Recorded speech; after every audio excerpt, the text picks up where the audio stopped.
Oshio. I want to make this real brief and real quick. This is a response to the comments on this video, a response to a response on challenge to keep Sabbath keepers. Okay, you know, I get a lot of comments and stuff, and I refuse to leave your comments on my videos. All right, most of my videos, it's like this: either you got something good to say or you don't. You don't know the law or the reading of it. We're not under the law, okay? And on the keeping of the Sabbath, there was someone that was even rude, who supposed to have been a pastor, who called me lawless. You know, because I don't endorse keeping the Sabbath as a law. I do believe that it's a blessing to keep the Sabbath. It is a blessing, but it's not mandatory as in the law. This is what I'm trying to say, and listen up good, because I've got only a little time here before this camera starts cutting me off here. The thing is, I do not believe in you have the right to put me or my brothers and sisters under the law. You know, because you need to read Romans again and consider about what he's saying about Sabbath. Now, he talks about how that, you know, there's one day that one has set aside, you know, as unto the Lord. Read that, okay? And nowhere does it say in the Christian church that it was mandatory for a Gentile to have the law in order to keep the Sabbath in order to be saved. No.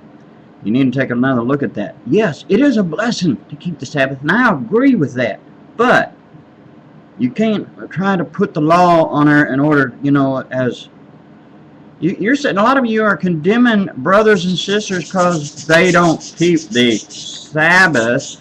You're trying to go by the letter of the law. Now, you need to read the Bible again, okay? Now, I'm not Mr. Scholarship, and I neither either claim to be or will. But I will refuse to put your comments on, or should I say allow them, because I have to view your comments first before I allow them to be posted. And I decided on this one thing, and listen up, if you're expecting me to start answering comments, especially when it's your comments are negative, who wants to, you know, put slavery on people, or wants to endorse bitterness and division, no, I'm sorry, I'm not going to argue with it, and I will refuse to. And you can say that you won your argument all you want. I got news for you. Jesus was accused falsely of things. He said nothing. You can say what you want and do what you want, but my hope is that you will learn to appreciate and love your brothers and quit trying to put them under a curse, okay? That's my suggestion. I'm not calling names here, and I'm not gonna, but you know, each one of you know who you are that are doing these things and trying to try to prove you know something, and you don't.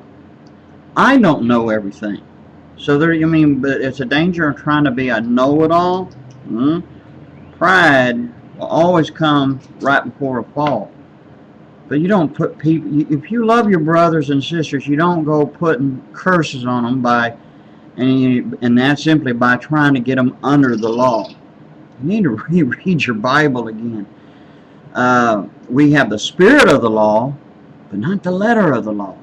And remember, a lot of you, not every single one of you, but a lot of you that's putting all these comments, you're not a Jew. You're a Gentile. And then at that, you're trying to go by the law. And then you're making excuses. You don't make no sense. So rethink your thinking, just like I have to rethink mine on things and stuff, you know. I'm not too old to have to learn, but the thing is, I want you to think about what you're doing.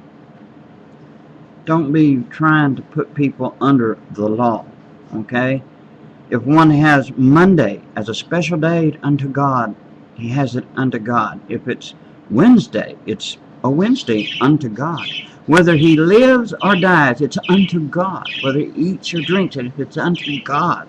Don't condemn your brother. Ain't right. So rethink it, Ben. When you start calling people lawless and evil because they don't keep the Sabbath the way you think they should be under the law, just think what you're doing to yourself, okay? May God help you, and may He bless you, and may He open your understanding as well as mine. Shalom, and I hope